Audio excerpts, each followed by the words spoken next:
डोंबिवली पश्चिम के कुंभारखान पाड़ा इलाके में रात के समय 10 से 12 लोगों के गिरोह ने पथराव और तोड़फोड़ की घटना को अंजाम दिया। प्रशांत पाटिल के स्वामित्व में कुछ दुकानें पिछले 40 सालों से इस इलाके में मौजूद हैं, लेकिन इन दुकानों के बगल में एक बड़े बिल्डर का इमारत निर्माण कार्य चल रहा है।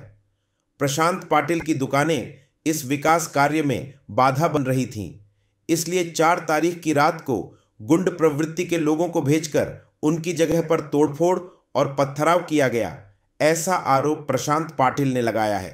यह पूरी घटना सीसीटीवी में कैद हो गई है। प्रशांत पाटिल ने इस मामले में विष्णुनगर पुलिस थाने में शिकायत दर्ज कराने की कोशिश की, लेकिन उनकी शिकायत स्वीकार नहीं की गई। इसलिए उन्होंने वरिष्ठ पुलिस अधिकारियों से न्याय की मांग की है। इस घटना से इलाके के लोगों में दहशत का माहौल फैल गया है और पुलिस से तुरंत कार्रवाई की मांग की जा रही है। माझं नाव प्रशांत जनार्दन पाटील आहे। मी डोंबिवली वेस्टला नवापाडा येथे राहतो आणि इकडे माझे 11-12 शॉप आहेत।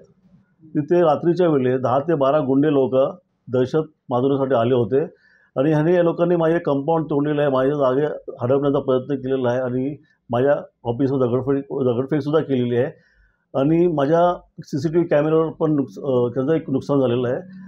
तर हे त्रास मला खूप पूर्वीपासून होत चाललेला आहे बिल्डरचा। तर माझं एकच म्हणणं आहे की मी पोलीस स्टेशनला कंप्लेंट देऊनसुद्धा माझी कंप्लेंट घेत नाही पोलीस। याचं कारण का मला अजून काय समजलं नाही आहे।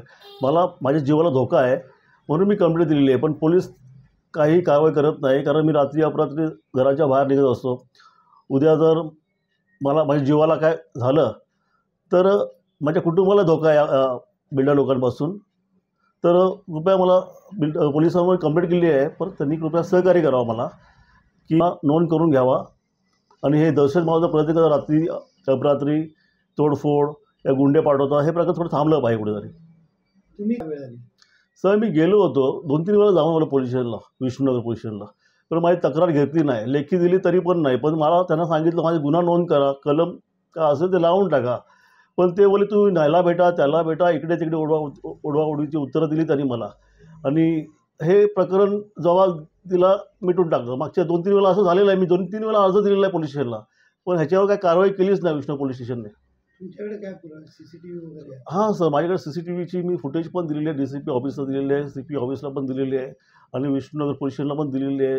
आज 9 तारीख आहे, आज पण दिलेली आहे, 7 तारखेला पण दिलेली आहे। माझं म्हणणं असंच आहे की मला घाबरवण्याचा प्रयत्न जो करतात, दहशत माजवण्याचा प्रयत्न करतो बिल्डर, हे कुठेतरी थांबलं पाहिजे।